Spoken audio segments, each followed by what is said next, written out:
He takes the timeout. They're out of timeout. Technical foul. Technical foul.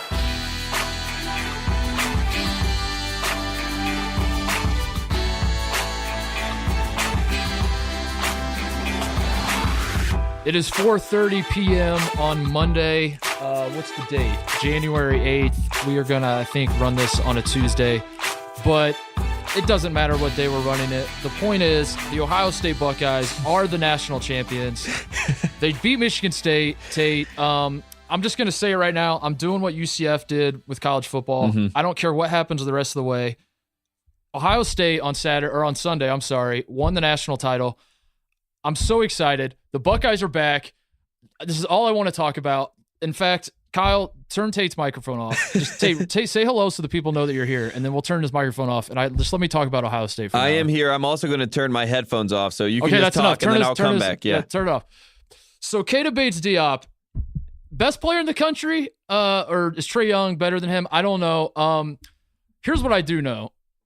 For the first time in a very long time, I'm very excited that Ohio State has a good team, and there are a lot of thoughts going through my head, Tate. Number one, I'm happy for Thad Matta. A lot of people are using this game to say this is proof that Thad Matta deserved to be fired, and I don't want to revisit that wound. I've kind of gotten over it.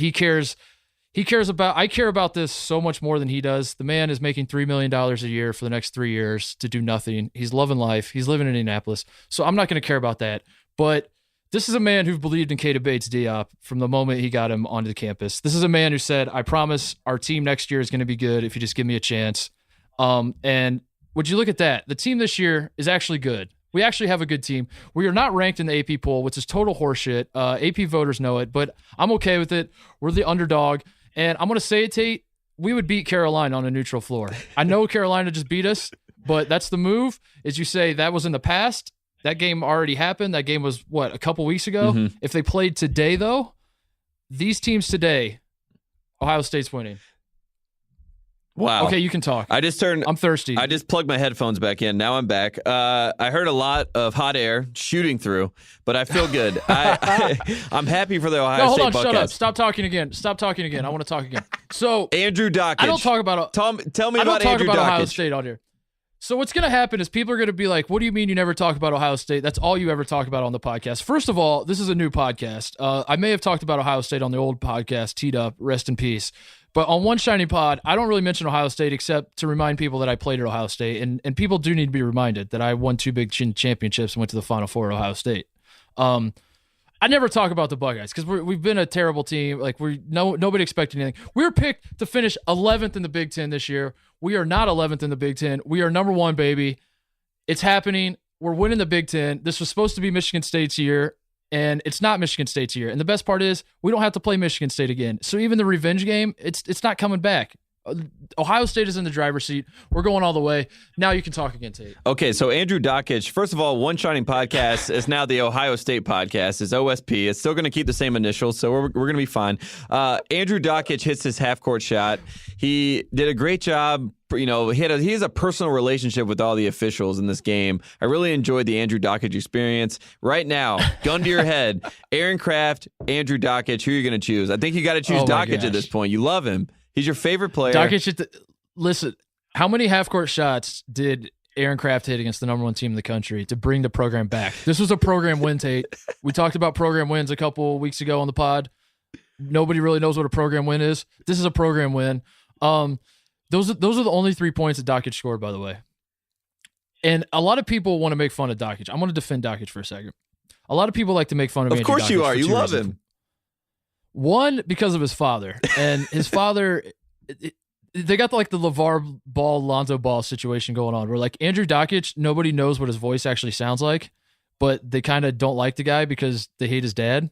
And by the way, Dan, I know you're listening to this because we're probably going to mention your name in the description of the pod and it'll pop up on your Google alerts. I don't hate you, Dan. I love you. I've always loved you. Calm down. I'm saying other people hate you. So people hate Andrew for that reason. Number 2, they hate him because he's limited. But I'm going to say this in his defense. The hardest skill to have as a college basketball player is to know exactly how good you are.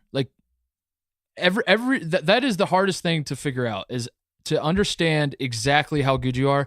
Andrew Dockich knows exactly how good he is. He never tries to do anything that he can't do, but he also does do things that he can do. And that goes both ways. I mean, like, you have guys that try to do way too much and they're not that good. And you're like, hey, dial it back a little bit. But then there's sometimes guys that, have a ton of talent and don't realize it and don't play to their potential. The hardest thing for college basketball players is to find that sweet spot, to know exactly how good they are. Don't try to do anything more or less. Dockich does that, and he's actually kind of okay. I'm okay with him. Like, everyone thinks he's like a punchline, but I don't know. He doesn't really screw up that much, and he hit the half-court shot, Tate. He's like a punching bag. I'm out of breath, man. He knows his role. He's going to drink. get punched. He's going to deal with it. He's going to make it happen. I'm not making fun of Andrew Dockich. I'm just happy that he's your hero.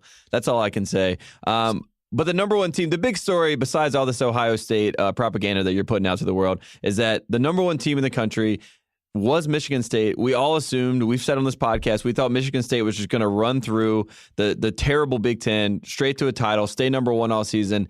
But thank goodness the Buckeyes made sure that didn't happen. They get this huge win. And now we're in a predicament because we don't know who the number one team in the nation is. The AP poll wants you to believe it's Villanova. We on this podcast have said plenty of times that it is Villanova. We believe it is Villanova. So we got this whole glut at the top. We got Villanova, Virginia. I think Michigan State's still in the conversation.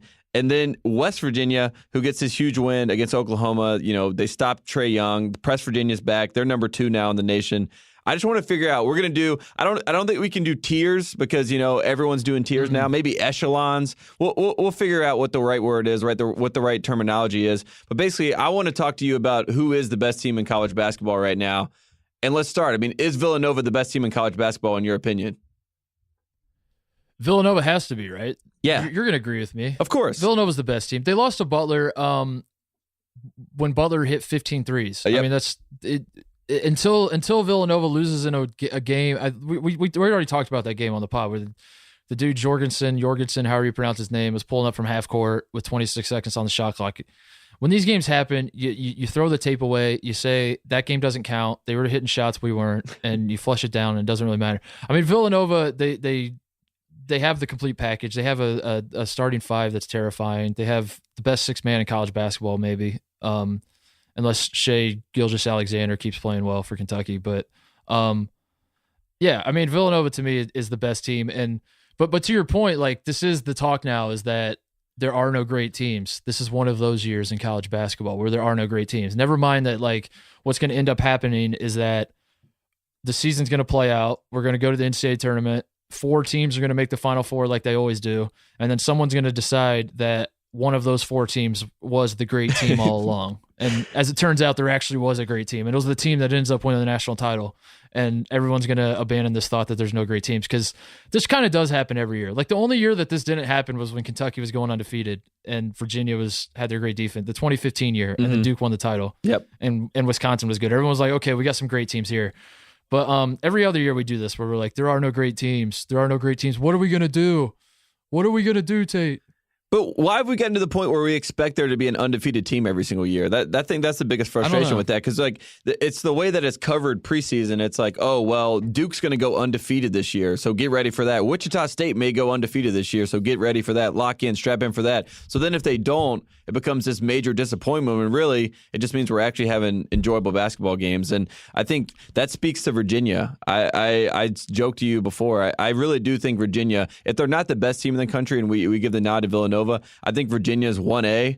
If we're doing tiers, I think they're right there at the top. Their defense is something we've always known about, that pack line defense. Obviously, I mean, they're the tryhards at the YMCA. They're going to hand check you. They're going to get you out. They're going to force you out beyond the three-point line. They're going to double. They're basically just going to try really hard. And we always know Virginia's going to do that. But the difference this year is, and I was just telling you this, they have offense. I mean, they have so much offense. I mean, Ty Jerome is... We love Ty Jerome here on this podcast. I mean, the dude is not afraid to wet a jumper in anyone's face. Kyle Guy, of course, good guy, bad guy. Kyle Guy's been great for them. But then it's the other guys. I mean, they have Hunter come off the bench.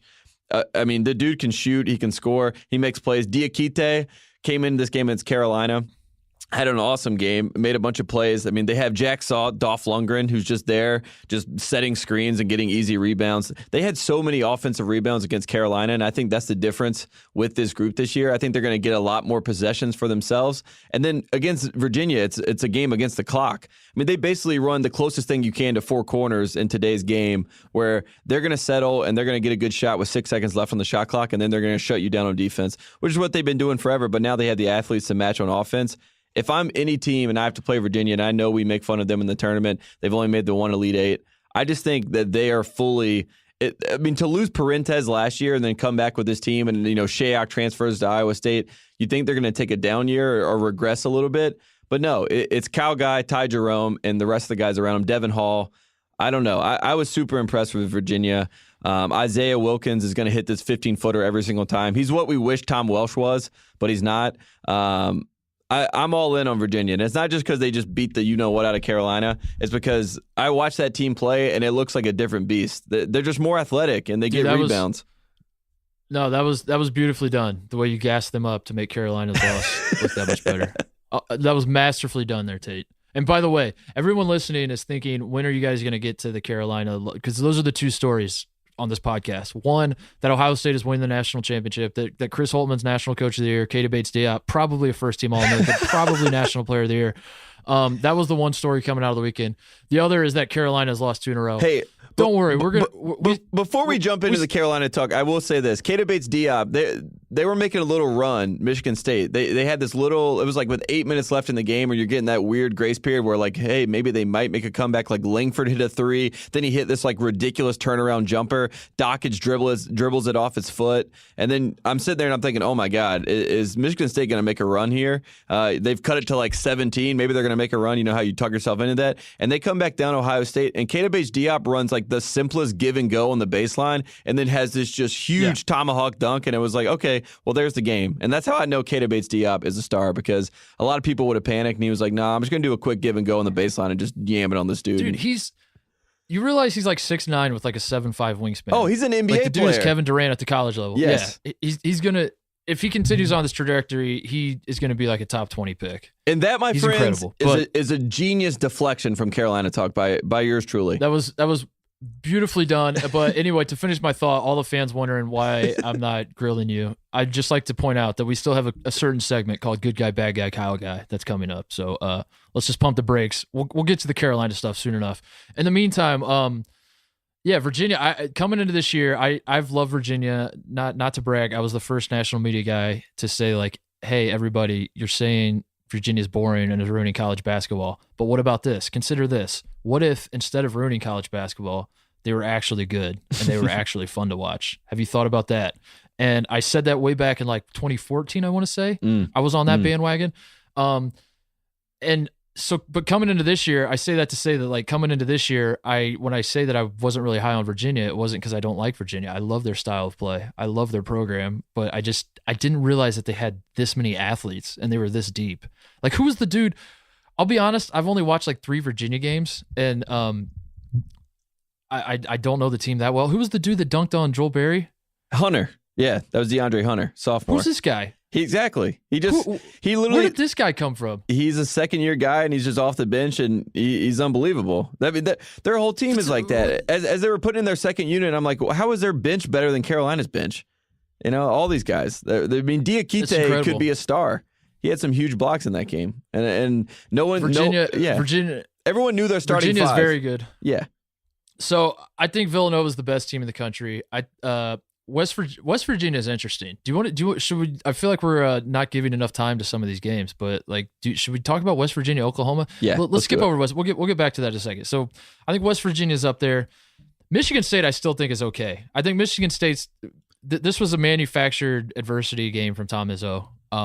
I brought this up when I was out in LA with you when he was getting into it with Nick Ward, and that just reeked of desperation. This reeked of Tom Izzo manufactured adversity.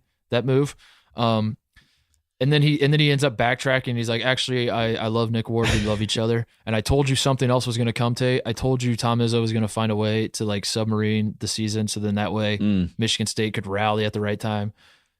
That was what happened on Sunday. It was like he just threw in the towel. They show him like Ohio State goes on a 22 run, and they're showing Izzo on the sidelines, and he's crossing his arms and just kind of like he's got the look of like the old school coaches do, where they're just like, "You figure it out." They say that to their players, like, "I'm not going to save you. Screw that. I'm not calling timeout. Screw it. You figure it out."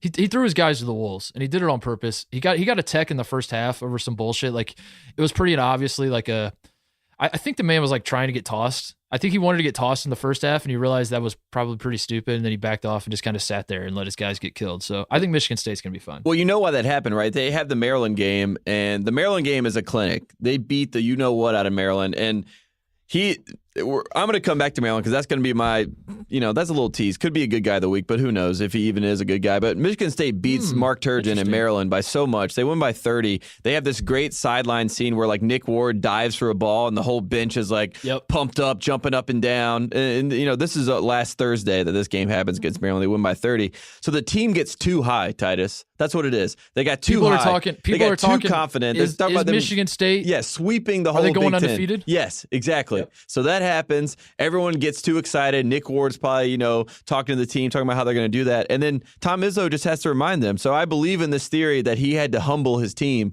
by losing to Ohio State. The biggest thing that happened this weekend that was surprising to me was that Titus Tate and Nick Ward did not get in an actual fist fight in this game.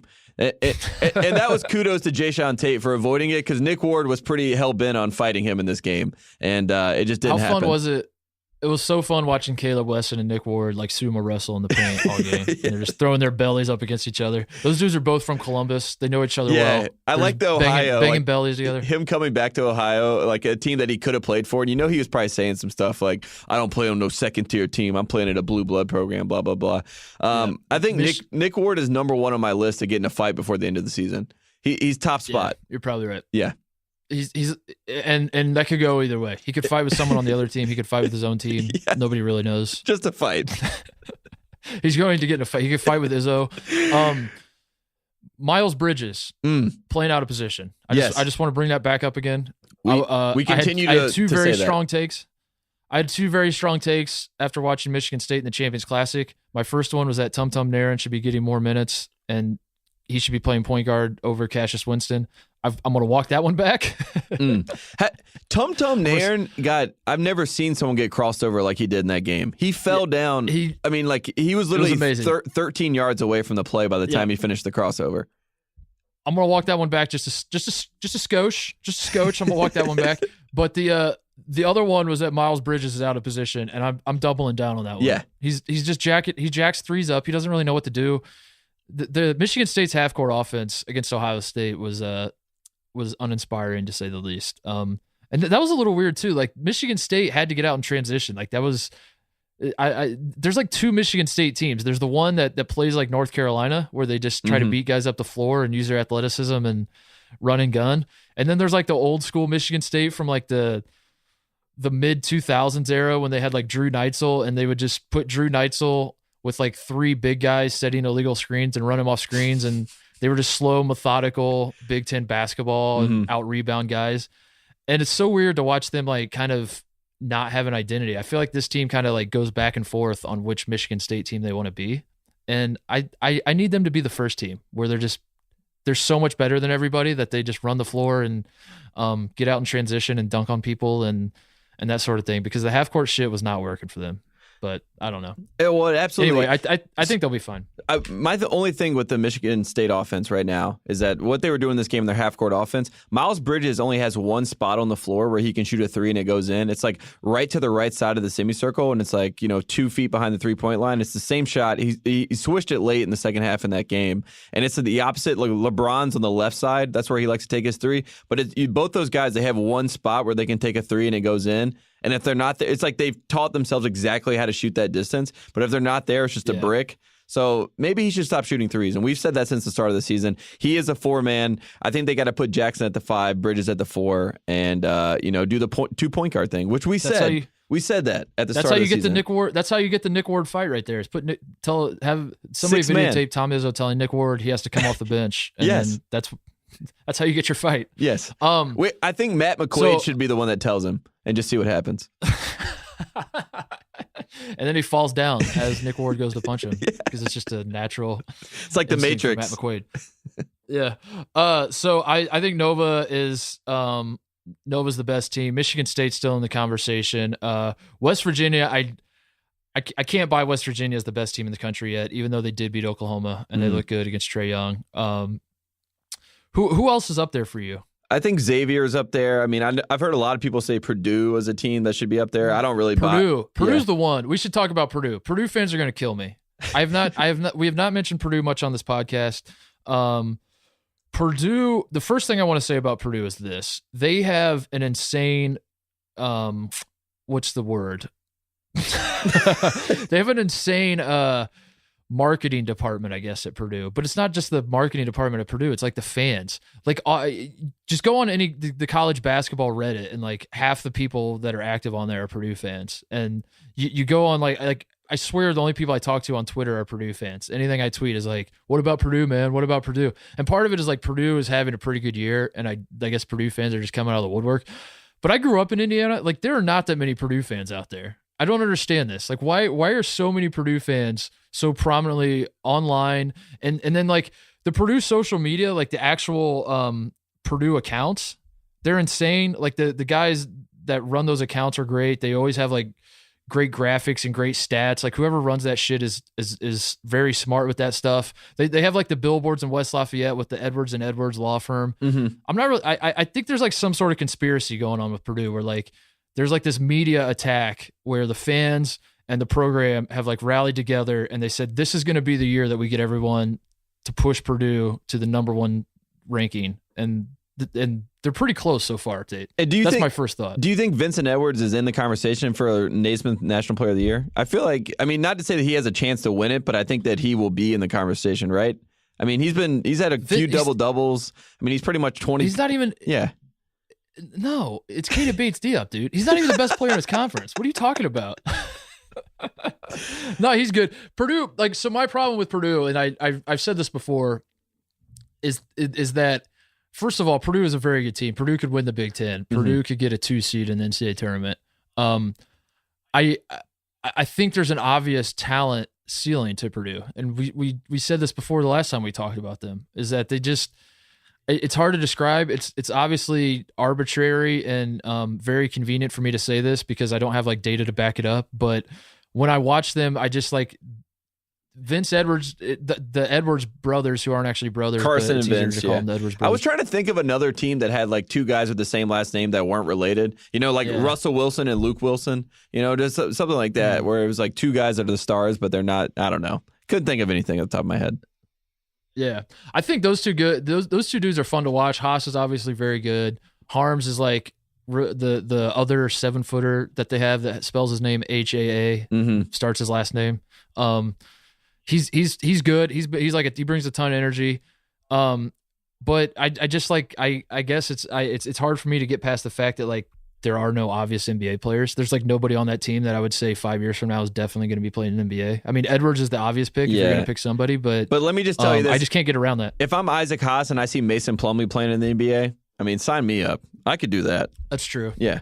That's true. Come on, Haas can do that. So there, we talked about Purdue. That's enough Purdue talk. I think that's the group, though. Who else we have? Yeah, no, I mean, I'm just trying to think of like teams that are actually in conversation to be the top team. I mean, there's obviously some outliers. I mean, Oklahoma probably would have been in there until they went to West Virginia and lost.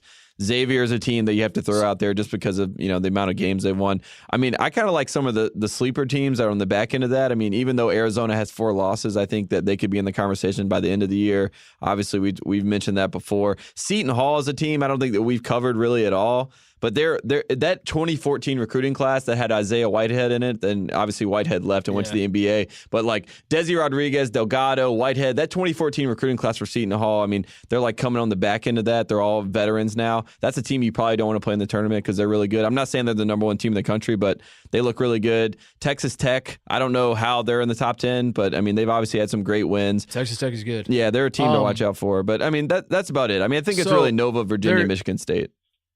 There are 2 different questions to ask. One is who is the best team now, who deserves the number 1 ranking now, et cetera, et cetera. The other is which teams, if we're looking towards the NCAA tournament, are you buying stock in? Are you buying more stock in right now? And I still think, like, for me, it's still going to come down to 4 teams that I think if you do a thing where, and this is arbitrary, I made up this exercise just right now. If you did a thing where you're like, you have to pick 4 teams to win the national title, and if one of those 4 wins, you win. If not, you lose. The 4 I would take are Nova, Michigan State, Duke, and Arizona. Those are the 4 I'm taking. So we're gonna we'll talk about Duke in a bit. Well, I would say I would agree with those 4, but for me it's Nova, Virginia, Michigan State, Duke. Those are my 4.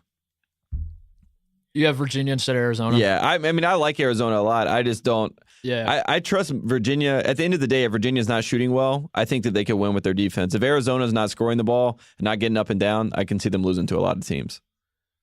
Yeah. Did you see Sean Miller did the Calipari? How do I reach these kids? Yeah. How do I reach these kids? The Carmento. How do I reach these kids? He doesn't know how to reach his kids. He pretty much word for word said that, didn't he? Like, I don't know how to reach these kids or something. and let's be honest. I mean, Sean Miller, I mean, we haven't talked about it in a while, but I mean, there's a lot coming to Sean Miller, I would assume. I think he has a lot more things to worry about than reaching these kids. He's got to reach these bags before he reaches any kids. Dude, a lot going on there. That's a great segue. Let's take a break and then get it. Speaking of bags, let's get into the bags. Oh, Marvin Bagley? Quick break to get a word from our sponsor, SeatGeek. Buying tickets can be complicated and confusing, but there is a simpler way to buy with SeatGeek. SeatGeek is the smartest, easiest way to get tickets to every type of live event. Whether you're catching your favorite musician on tour, shopping for the perfect gift, or searching for a last-minute deal to see your favorite team, SeatGeek helps you find the best seats at the best prices, fully guaranteed. Nothing beats being there in person for the biggest plays of the year, and SeatGeek will get you closer to the action for a great value. I have the SeatGeek app on my phone, and it's by far the easiest way I've found to shop for tickets. I can be anywhere, and with just a few taps, I can instantly find seats.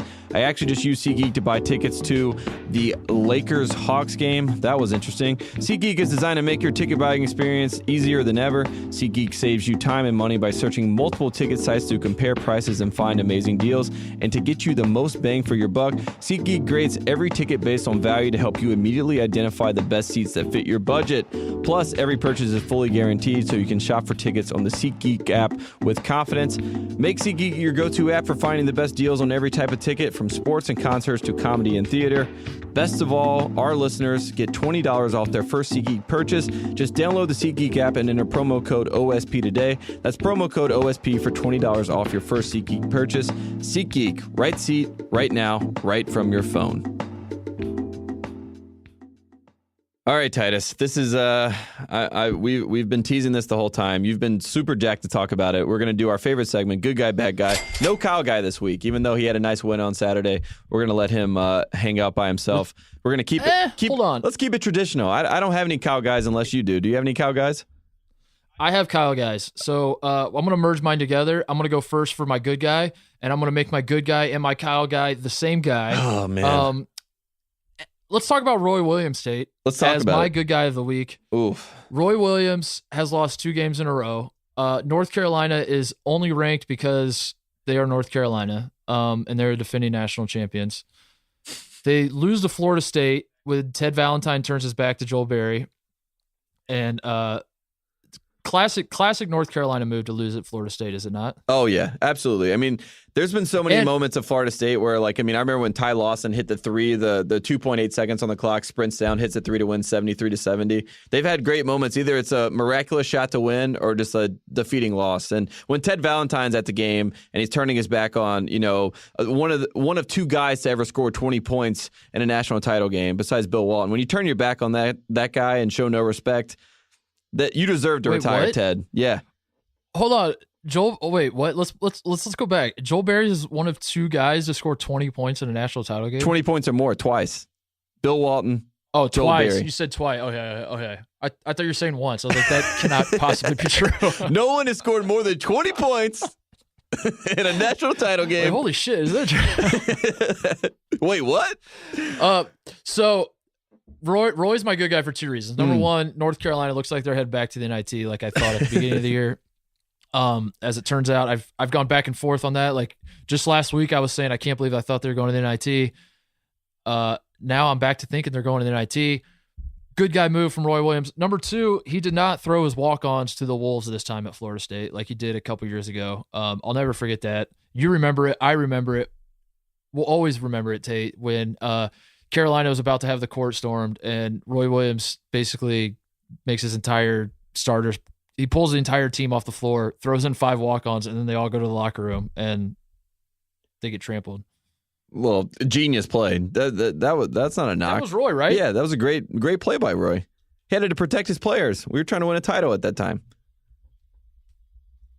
Unbelievable. So talk about Carolina. I'm going to do the media thing where I say talk about and then just let you go. But talk about North Carolina. Why should we believe in them? Tell us why they're not going to the NIT.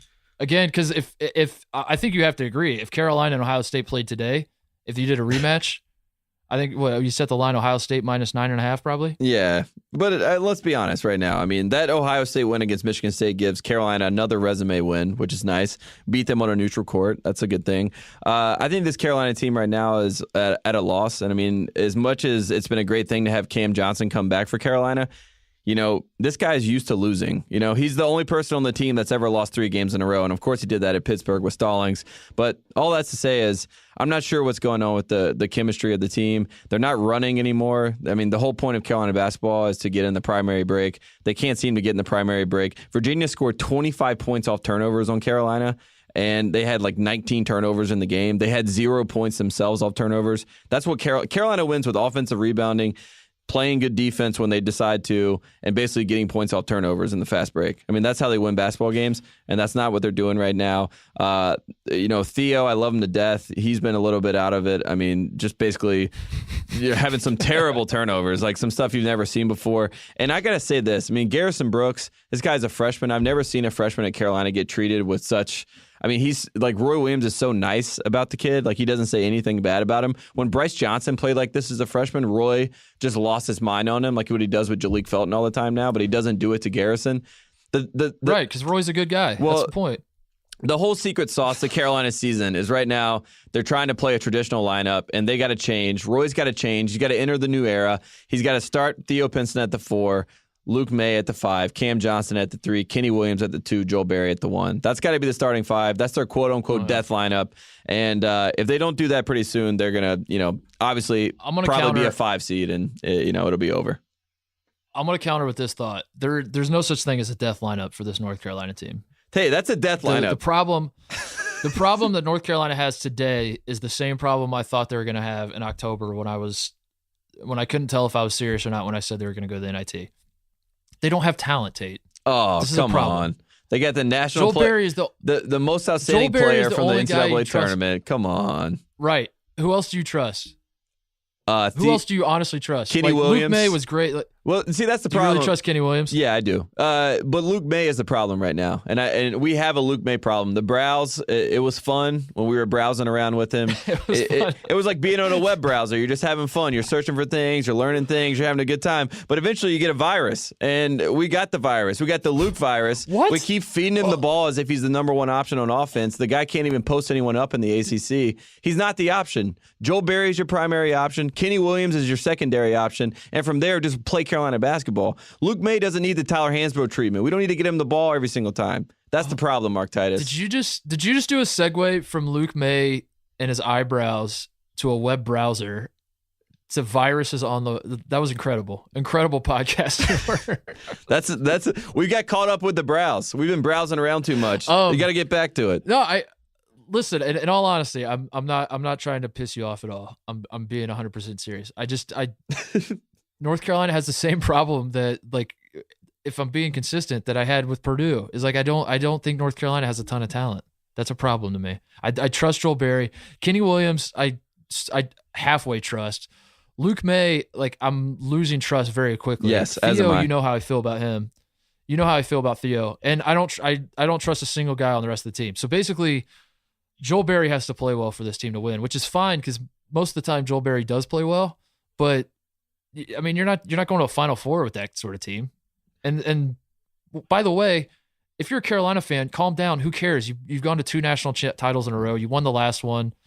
do you really need to go to the Final Four, Tate? Can we have a year off from Carolina? No, we can't. We got to figure this thing out. We got to get some rebounds. Put in Sterling Manley, for God's sakes. My good guy of the week is, and they actually changed this. I had originally Bobby Hurley because Bobby Hurley, he had this great run. We got him up to number 4 in the country, Arizona State. They were the last team that was undefeated in the country. They go on this losing streak. They lose to Colorado. Everyone's freaking out about it. But the reason that Bob Hurley cannot be a good guy, Mark Titus, is because he came out, calls out the officials in true Duke fashion, and blames them for his losses and points the finger. And for that, you can't be a good guy when you blame the officials and you don't take responsibility for your own losses. Bags. That's why he's Bobby Bags. He'll stay a bad guy. So now my good guy is Mark Turgeon.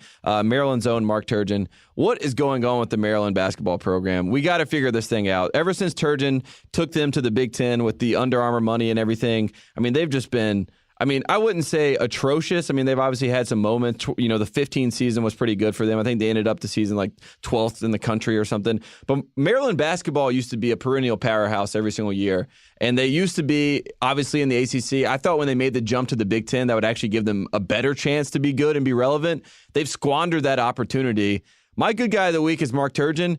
And I'm going to say it, Mark Titus, Maryland deserves better. And I don't know what the better option is. I don't know who comes back. I wish Lefty Driesell could coach them again. They just look terrible. That Michigan State game, I watched that whole game, and I know it's hard to make a judgment call off watching that one game. And Michigan State obviously played great in that game. But Maryland has just been irrelevant. Even when they are good, when they had Trimble and Suleiman and all those guys, Layman, they've had all these players that have gone through the program, but they've done nothing. Mark Turgeon, good guy of the week. Someone figured out what's going on with Maryland basketball. Sounds like, hold on. It sounds like you're not saying Mark Turgeon. Yeah, you're not saying he's good guy of the week. You're saying he's like good guy of the last 5 years. He's been a good guy. You're not just doing good guy of the week. No, he's been a good guy, and I've been waiting for him. The whole point is, I thought he was a bad guy. I thought he was getting all these guys, and I thought he was going to make them good. And, I've seen Alex Lynn go through that program, I've seen, obviously, Suleiman transfer there to try to win a title. I've seen Robert Carter there. These are NBA quality guys, and they don't do anything. They don't do anything.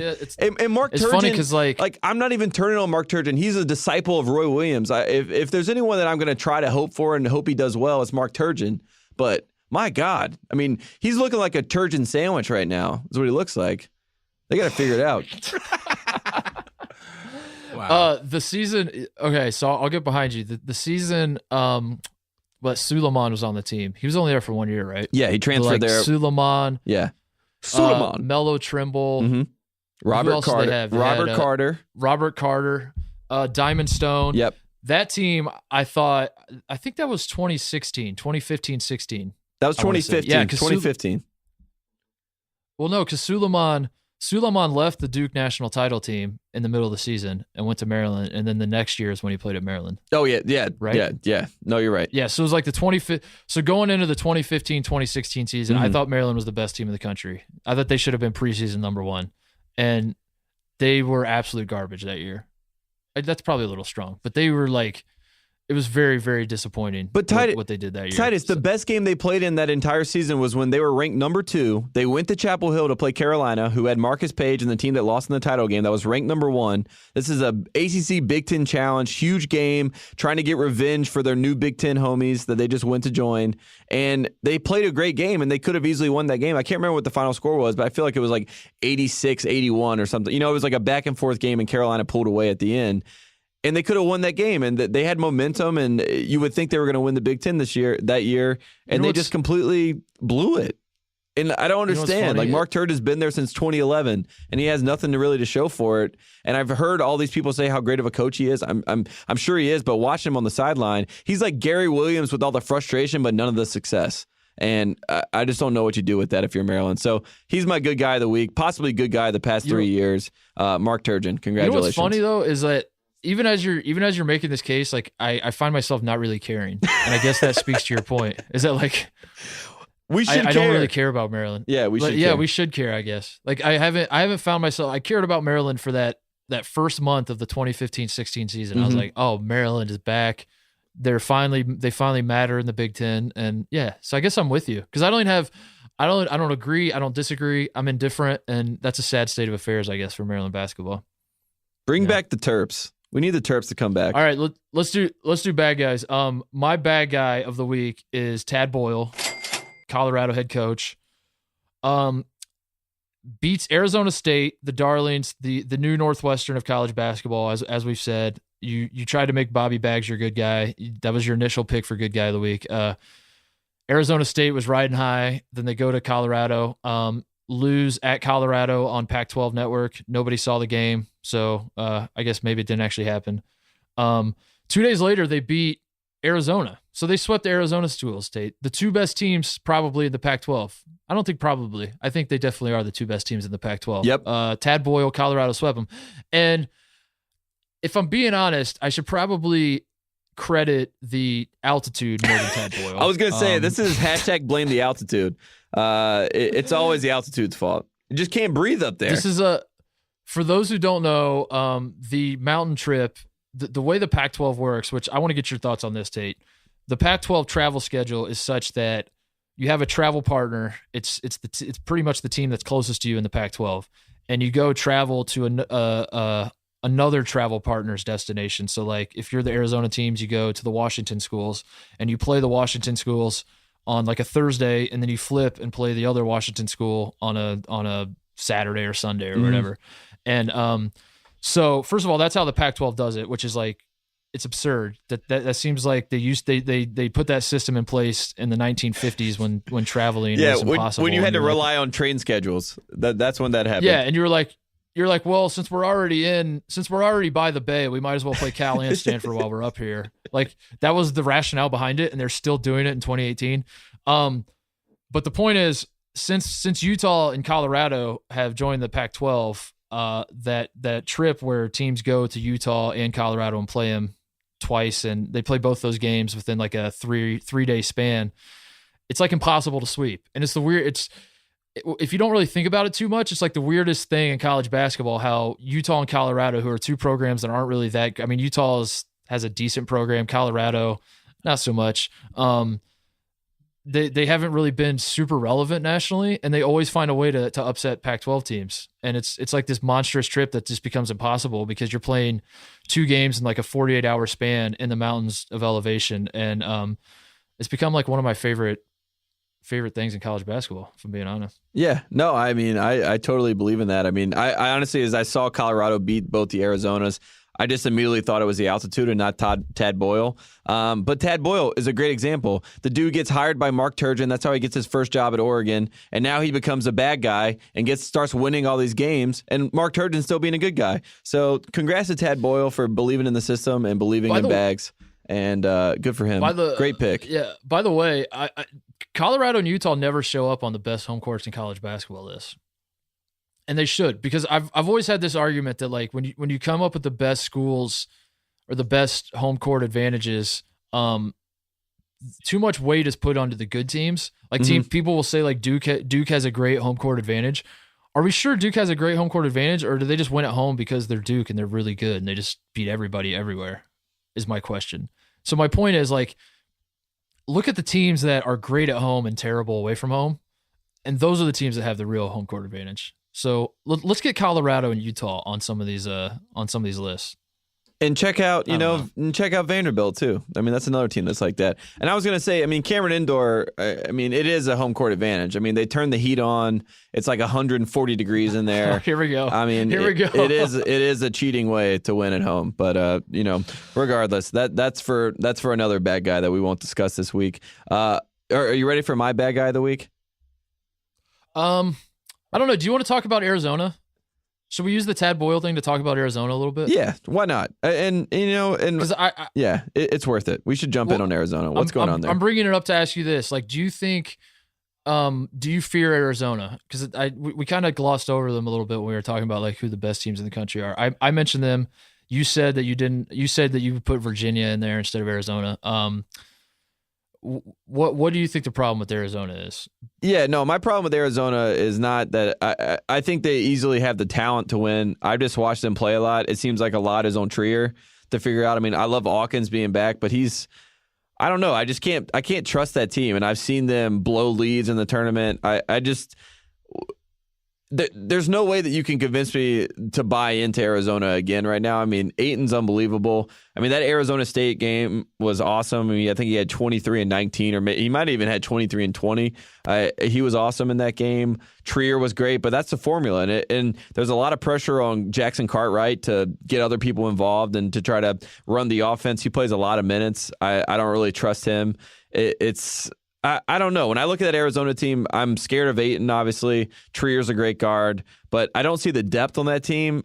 I mean, what they have like a 6-man rotation. I mean, that's pretty much it. I think Randolph comes in, and then besides that, like who else is going to come in and scare you? I mean, Barcello or whatever his name is, or Smith. I mean, there's no one on that bench where I'm scared of. And if you're playing that Arizona team and Trier's having an off night or Ayton gets in foul trouble, I mean, what are you? I mean, you really have nothing. They have to get rid of Ristich. They have to bring Ristich off the bench. Yeah. Not get rid of him. Yeah, not cut him, but yeah, bring him off the bench. Yeah, that's a good idea. Like, cut his ass. They got to bring him. Like Ayton is so good. And I feel like Sean Miller is doing a disservice to college basketball as a whole by not letting Ayton just. They should be playing 4-round-1 with Ayton, because you watch what they're doing with Ayton, and he's just, I don't know. I'm getting frustrated thinking about it. He's just like, he's limited by what he can do when you got another 7-footer clogging the paint right there.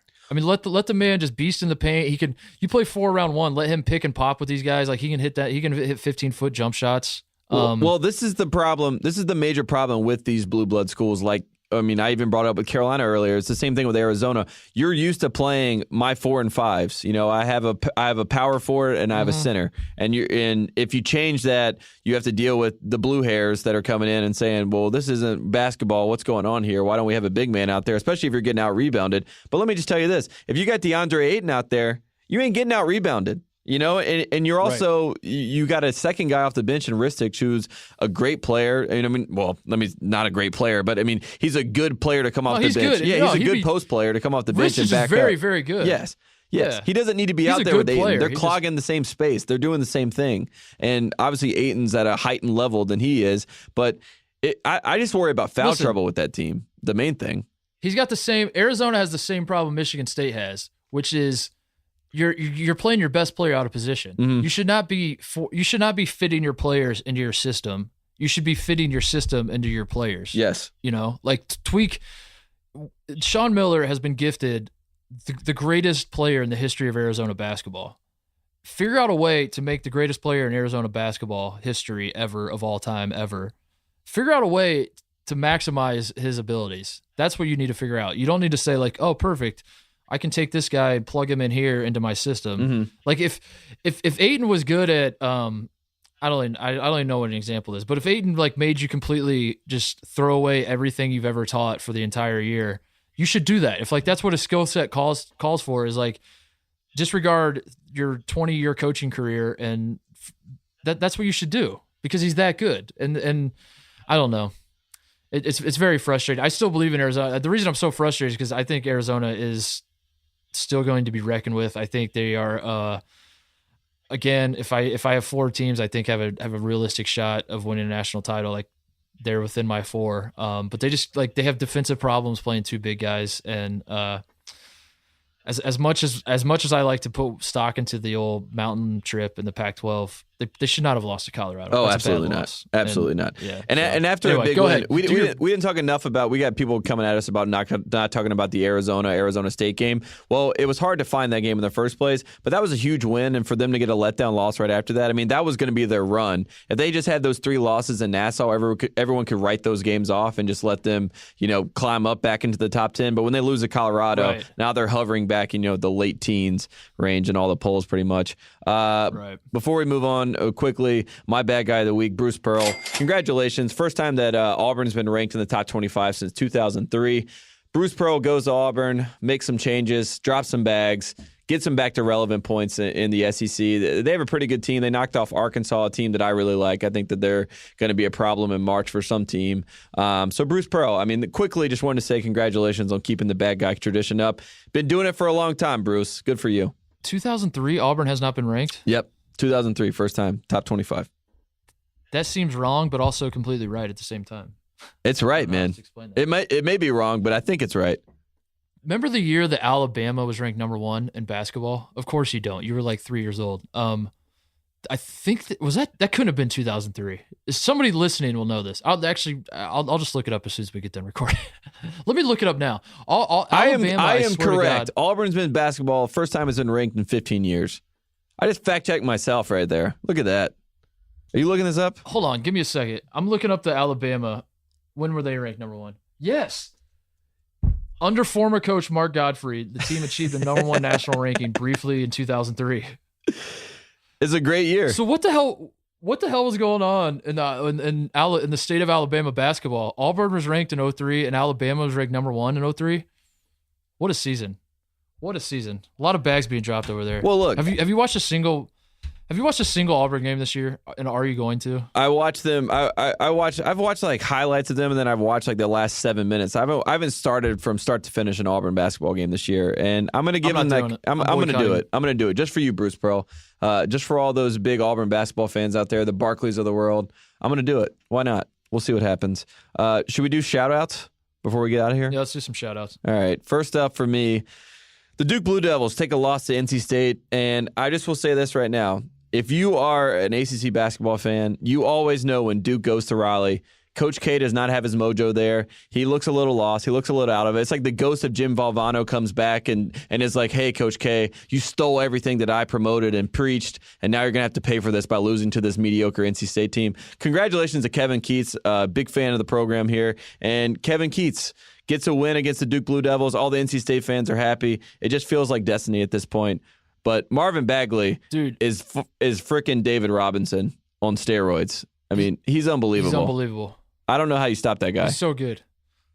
So Duke, I can't believe it took us this long to get to the Duke game, first of all.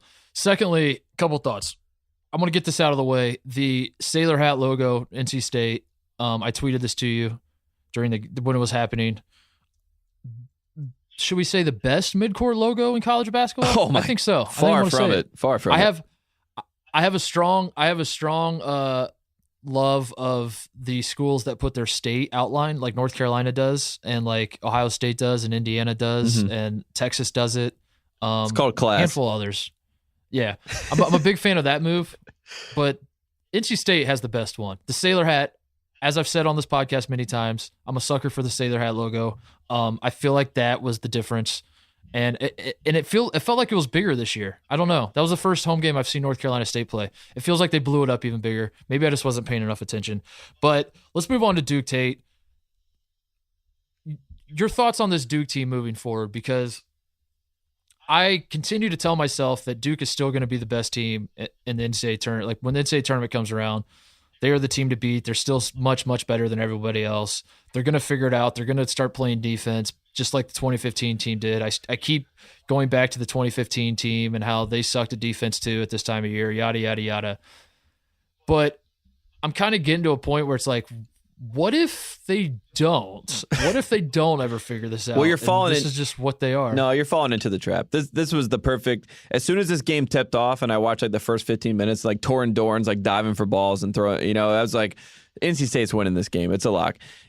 Duke locks in and plays for big moments and big games. NC State, they do not care about. I've heard from plenty of players at Duke that they just don't really care about that game at all. NC State thinks that they are a rival with Duke, so they really, really care about that game. They really get up for it. That's what happened in that one. I'm just telling you right now, Bagley, if he's not the number one pick, it is going to be the stupidest decision ever made by whatever GM decides not to take him number one. He's unbelievable. And he's actually getting these Duke qualities. So when you go to Duke, they make you do weird things to be like off-putting to the opponent or like weird things. Now he's like growing his hair out to look like a werewolf kind of. He's like yelling after every you mean dunk. Exactly? Yeah, he's like. You mean he has the exact same haircut that Joel Berry has? Oh no. It's getting long and deranged at this point. Like he's doing this on purpose to try to look like he's a dirty player and all this sort of stuff. He's fallen into the trap. And Marvin Bagley, if you can hear me, I know you're in the sunken place of Duke basketball, but come back. You're a great talent. You don't need to buy into that system. You don't need to go and slap the floor. You don't need to yell and cry and scream. You don't have to do that. You're amazing. You're amazing at basketball. We all know it. Are you saying that there doesn't need to be a players-only meeting? No. Are you saying that like Duke is fine? They're on the right track and they don't need a players-only meeting? They're completely Coach fine. K doesn't need to take away he doesn't need to take away the locker room and the D on the chest. Oh my God. Should Coach K take his D away from the players or not? Coach K's D is in a lot of places, and Coach K should keep giving the players the D. You think? is that what you're selling me, Tate? Yes, exactly. Interesting. Exactly. As is tradition. As is tradition. Let's talk about West Virginia and Oklahoma. We didn't really hit that as much as we should have. Trae Young was visibly frustrated. Javon Carter was locking him up. Trae, I'm obviously inclined to want to talk about Trae Young because I have two eyeballs and I love Trae Young so much. I was about to say something inappropriate, but wow. I want to focus on Trae Young, but first I want to say Javon Carter was great. West Virginia is great. That place is impossible to win. Mm-hmm. Country Roads is awesome. Yada yada yada. But Trae Young was frustrated. He played the worst game of the season. This was the toughest environment he'll ever have to go into. The toughest team defense he'll probably ever have to play all season. Still scored 29. So, yeah. Yeah. Still at 29 points, and everyone was talking about how big of a letdown game it was. It looked like the guy from JV that gets put up on the varsity team because the varsity team is really bad, and then he has to be the best player, but he goes against guys that are older and bigger than him. I mean, Javon Carter, look, he was 30 years old playing against Trae Young, and, he basically is at this point. But I thought Trae Young actually handled himself well. I know a lot of people were giving him grief after the game, but it's still 29 points. So Trae Young is going to be fine. Yeah.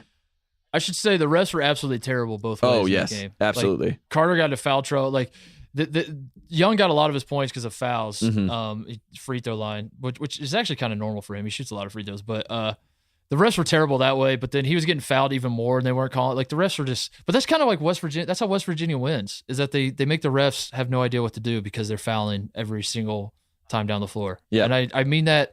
I mean that from a loving place, West Virginia fans. That's your style of basketball. If you ask Bob Huggins, he will say the exact same thing. He will say, this is what we're trying to do. We're trying to foul every second of defense that we play, and they're not going to call them all, and we're going to punk the shit out of these weaker, scared teams, and that's how we're going to win. And then you're going to, especially when you get in that home court in front of those fans who are just out of their fucking minds, yelling everything, and that's like the craziest atmosphere I've ever seen. If you're a fan of Daniel Boone, then you had a good weekend with West Virginia basketball. That's for sure. Marcus Howard, we just have to give him credit. The Marquette Twitter account, we're big fans of them. They're big fans of us. He dropped 52 points on Providence. I mean, he's had some great games this year. He's a great three-point shooter. I think he led the nation in three-point percentage last year. Wojo gets a big win over Providence. Marcus Howard is pretty humble after scoring 52 points, but I think scoring 52 puts you in the conversation for National Player of the Year, or at least to get mentioned. Yeah, he's up there with K Debates Diop. Marquette is right there with Purdue, by the way, on my weird fascination with like why there's so many people on social media and the internet, and like I feel like I interact with so many Marquette fans, and I'm not really sure why. So I just want to say that because you mentioned the Twitter account, the famous Twitter account that was tweeted. It's run by Wojo. We're pretty sure. We haven't confirmed that, but we think it's Wojo. A couple more shout-outs. LSU, Tremont Waters hits a buzzer beater to beat Texas A&M at Texas A&M. Did you see that shot? Yeah, that was awesome. It was absurd. He was just like falling. It was a dumb shot. Stanford's Dejon Davis hits the game-winning three literally from half court. I mean, that wasn't even a three. It was a half-court shot, and that was after McLaughlin literally made a layup, a no-look layup over the back of his head, gives him a 2-point lead. This is USC at Stanford. 2-point lead on a layup where he just throws it over his head. 2-point-some seconds left on the clock. Maybe even less than that, like 1.7 on the clock. And Dejon Davis hits a shot from literally right behind half court. That was the craziest game winner I've seen this year. So congratulations to Stanford Cardinal and to Dejon Davis, because that was insane. Yeah, I was watching that live, actually. I have no idea why. I was just like flipping through, and I was like, yeah, I'll throw this game on. Who cares? It might actually matter. And then I saw it happen. It was pretty sweet. Those things are so much more rewarding to see. When Pac-12 after dark. It was awesome. Yeah. And then finally, shout out to Ted Valentine, floating the idea of retirement. We're going to miss you, Teddy. We know that this is actually true, and you're not just doing this because you're trying to make everybody feel sorry for you. We know that you're... Listen, we certainly know that you're not playing Seth Davis like a fiddle and getting him to put you in headlines and all that kind of stuff. But yeah, if you missed it, Seth Davis of The Athletic wrote an article. Breaking news, Ted Valentine is considering retirement. It's just too much to take. This is a man who went toe-to-toe with Bob Knight in Bob Knight's heyday. He gave Bob Knight 3 technicals in a game one time. He has seen it all in college basketball, but finally, the one thing that's going to break him is when people on the internet said he was a bully for turning his back on Joel Berry. So I completely believe the story. I think Ted Valentine is definitely going to retire, and this isn't just a ploy for him to get into the news cycle more. And it's also a ploy for him to become the Mike Pereira of college basketball officials. This is a man, you talk about Google alerts. I mean, if Ted Valentine knows what Google is, he definitely has Google alerts on his name, because there's no one that loves seeing himself on TV more than Ted Valentine. He's been doing it for a long time. He said, by the way, he said he took he learned the move of turning his back to Joel Berry in a conflict resolution class that he took. Oh my gosh. Unbelievable. Yeah, that's great. I had so many thoughts. So yeah, shout out Ted Valentine. He was supposed to call the Ohio State-Michigan State game, and they took him off of it because he sucks. And let's be honest, if he did Teddy V doing Teddy V things. If he did call that game, I think Ohio State loses. And that's how much of an impact Ted Valentine can have on a game, because that's what he lives for. Let's do some closeouts. College football national championship game. We got Georgia, Alabama. Do you care? Are you going to watch? And can we just say that the BCS system may have been better than this new crappy system, but it's always a bad system in college football.